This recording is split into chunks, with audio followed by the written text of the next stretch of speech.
Hello students, अभी तक हम ऊर्जा संसाधन जो हमारा टॉपिक है उसी की श्रृंखला में ये नेक्स्ट लेक्चर है। अब तक के लेक्चर्स के अंदर हमने बात की कि ऊर्जा संसाधन क्या हैं, कितने प्रकार के होते हैं और उनके बारे में थोड़ा थोड़ा हमने आइडिया लिया है। और लास्ट आता है हमारे पास इसमें कि किस तरीके से जो नवीनीकरण ऊर्जा या फिर जो रिन्यूएबल सोर्सेस ऑफ एनर्जी हैं, जिसके अंदर हमें सौर ऊर्जा, पन ऊर्जा है और पवन ऊर्जा, बायोगैस, सब हमने जिनकी बात की है, वो सारे बेहतर क्यों हैं और एसेंशियल क्यों हैं हमारे लिए। क्यों हमें जो हमारे पास already conventional source of energy available हैं, उनको छोड़कर हमें क्यों नई नई जो एनर्जी के रिसोर्सेज हैं उनकी तरफ क्यों हमें बढ़ना पड़ रहा है, या क्यों हमें उनकी नई की खोज करनी पड़ रही है, या वो क्यों बेहतर हैं, इस बारे में थोड़ा सा हम आइडिया लेंगे। तो अगर हम नवीनीकरण ऊर्जा को कंपेयर करें कन्वेंशनल सोर्स ऑफ एनर्जी या फिर नॉन रिन्यूएबल एनर्जी या अनवीनीकरणीय ऊर्जा के साथ, तो हमें कुछ पॉइंट्स नज़र आते हैं जो ये बताते हैं कि किस तरीके से जो नवीनीकरण ऊर्जा या रिन्यूएबल एनर्जी है वो नॉन रिन्यूएबल या अनवीनीकरणीय ऊर्जा से बेहतर है। तो एक एक करके इसके बारे में बात करते हैं। सबसे पहले बात करते हैं नवीनीकरण ऊर्जा पर्यावरण के अनुकूल है। ये सबसे ज्वलंत मुद्दों में से एक है।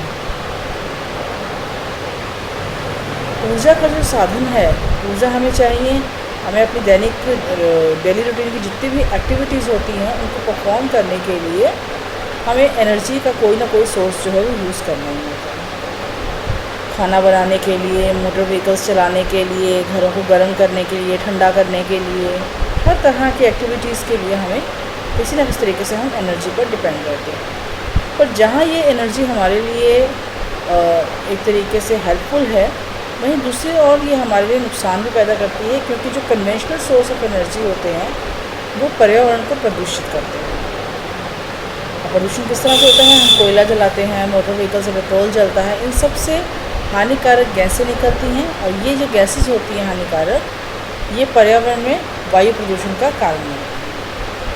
जबकि जो नवीनीकरण ऊर्जा है के साधन है, ये एक स्वच्छ स्रोत है, यानी ये क्लीन एनर्जी प्रोवाइड करते हैं। इनके कारण जो वायु प्रदूषण है वो बहुत कम या फिर न के बराबर होता है। क्यों? क्योंकि इनसे जो कार्बन डाइऑक्साइड या बाकी ग्रीन हाउस गैसेज है तो या तो बहुत कम या न के बराबर या फिर शून्य ही जो है वो उनका उत्सर्जन होता है।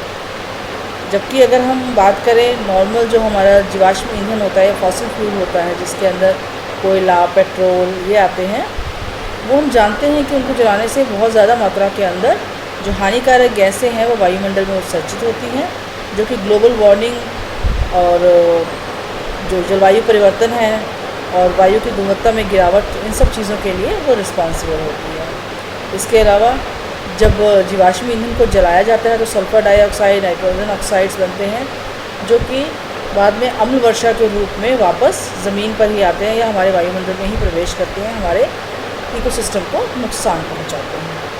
तो कहीं ना कहीं नवीनीकरण ऊर्जा के जो साधन है, क्योंकि वो क्लीन एनर्जी प्रोवाइड करते हैं, इसलिए ये एनर्जी के बेहतर स्रोत हैं, वो हमारे पर्यावरण के लिए बहुत अच्छे तरह से वो अनुकूलित हैं। दूसरी बात आती है ऊर्जा का स्थायी स्रोत। ये भी उतना ही महत्वपूर्ण है जितना कि क्लीन एनर्जी। हम जानते हैं कि कोयला और जो पेट्रोल है वो ज़मीन से खोद कर, वो जीवाश्म खनिज है, ज़मीन को खोद कर उनको निकाला जाता है और इनके बनने में भी लाखों करोड़ों साल लगे हैं। यानी जो कोयला और खनिज तेल है, हम जानते हैं वो कैसे बनते हैं। बहुत लाखों करोड़ों साल पहले जो पेड़ पौधे थे और जो एनिमल्स वगैरह थे, वो भूगर्भीय एक्टिविटीज़ के कारण वो ज़मीन के अंदर बहुत नीचे दब गए थे और लाखों वर्षों के अंदर बहुत ज़्यादा टेम्परेचर और प्रेशर की प्रेजेंस के अंदर वो इस खनिज के जो ईंधन है उसके अंदर बदल गए थे। इसका मतलब ये है कि इस तरह के जो खनिज ऊर्जा संसाधन हैं उनको बनने में लाखों करोड़ों साल लगते हैं, लेकिन इनकी मात्रा सीमित है, पृथ्वी का आकार सीमित है, इसके अंदर जहाँ जहाँ ये रिसोर्सेज ऑलरेडी अवेलेबल हैं उनकी मात्रा भी सीमित है। आज हमें ये बहुत ज़्यादा मात्रा में मिल जाते हैं इजीली, पर हम ये जानते हैं कि धीरे धीरे ये सोर्सेज जो हैं वो ख़त्म होने की ओर बढ़ रहे हैं। तो इसलिए ज़रूरी है कि हम नवीनीकरण साधनों से ऊर्जा प्राप्ति के लिए प्रयास करें ताकि हमें एक स्थायी स्रोत मिल सके। जैसा कि मैंने आपको नवीनीकरण ऊर्जा के विभिन्न स्रोतों के बारे में बताया था, उसमें भी हमने यही बात की थी कि ये जो सोर्सेज हैं ये कंटिन्यूस सोर्स ऑफ एनर्जी हैं। ज़्यादातर जिन सोर्सेज की बात की थी वो ऐसा नहीं है कि आज या कल में ख़त्म हो जाएंगे, वो बहुत हज़ारों लाखों सालों से प्रेजेंट हैं वो सोर्सेज, और आगे भी प्रेजेंस रहेंगे।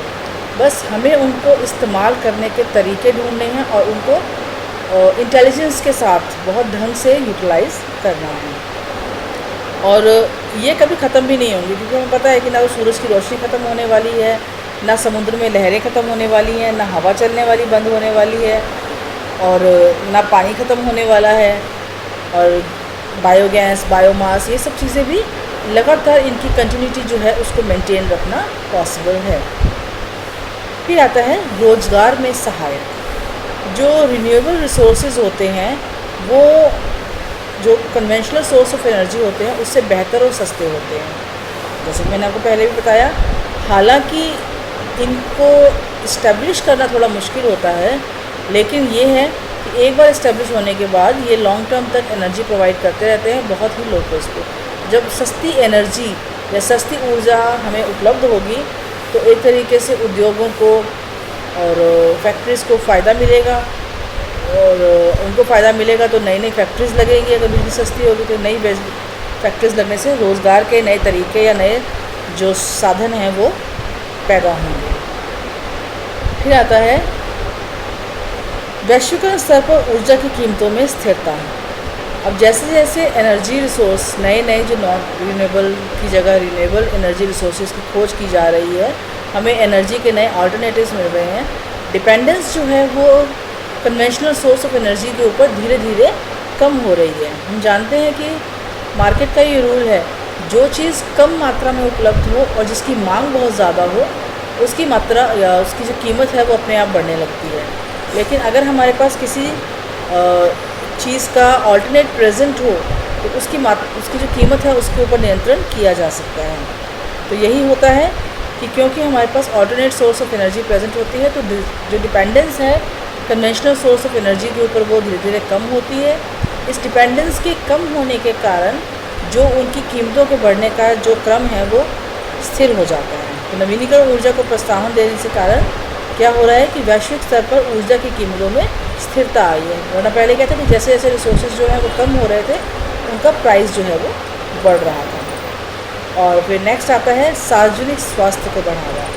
अब हम जानते हैं कि जो ऊर्जा के रिन्यूएबल रिसोर्सेज हैं वो क्लीन एनर्जी प्रोवाइड करते हैं। क्लीन एनर्जी का मतलब क्या है कि वो किसी तरीके का पोल्यूशन नहीं करते हैं, और किसी तरह के पोल्यूशन से हमारा मतलब सिर्फ हम एयर पोल्यूशन की बात नहीं कर रहे हैं, बल्कि काफ़ी हद तक ये वाटर पोल्यूशन को भी कम करते हैं। तो जब एनवायरनमेंट में पोल्यूशन नहीं होगा, एनवायरनमेंट क्लीन होगा, तो उसमें रहने वाले लोगों के स्वास्थ्य पर भी उसका जो है वो पॉजिटिव इम्पैक्ट ही रहता है। यानी जो प्रदूषण के कारण होने वाले नुकसान थे या स्वास्थ्य संबंधी परेशानियां थी, उनसे भी मनुष्य को निजात मिलती है। हम भी जानते हैं इस बात को कि अगर किसी एरिया के अंदर अगर कोयले को जलाकर बिजली बनाई जाती है तो वहाँ पे बहुत मात्रा में धुआं निकलता है। यानी बिजली का संयंत्र अगर ऐसे किसी रिहायशी इलाके के पास है तो वहाँ की वायु प्रदूषण होने के कारण आसपास रहने वाले लोगों के स्वास्थ्य पर नेगेटिव इम्पैक्ट पड़ता है। परंतु सोलर एनर्जी पैनल तो हम अपने घर में भी लगा लेते हैं, क्योंकि हम जानते हैं कि वो क्लीन एनर्जी प्रोवाइड करते हैं, उनसे किसी तरीके का धुआं या वायु प्रदूषण या जल प्रदूषण नहीं होगा। तो यानी वो स्वास्थ्य के ऊपर किसी भी तरीके का नेगेटिव इम्पैक्ट जो है वो नहीं डालेंगे। और इसी के कारण वो किसी तरीके की ग्रीन एनर्जी भी नहीं देते हैं, ग्रीन हाउस गैसेस भी रिलीज़ नहीं करते हैं। अब क्योंकि यहाँ पर ये पर्यावरण के लिए अनुकूलित हैं और एक तरीके से क्लीन एनर्जी प्रोवाइड करते हैं, इसलिए सरकार या गवर्नमेंट भी कोशिश करती है कि इस तरह के एनर्जी रिसोर्सेज को काफ़ी हद तक जो है वो बढ़ावा दिया जाए। Thank you.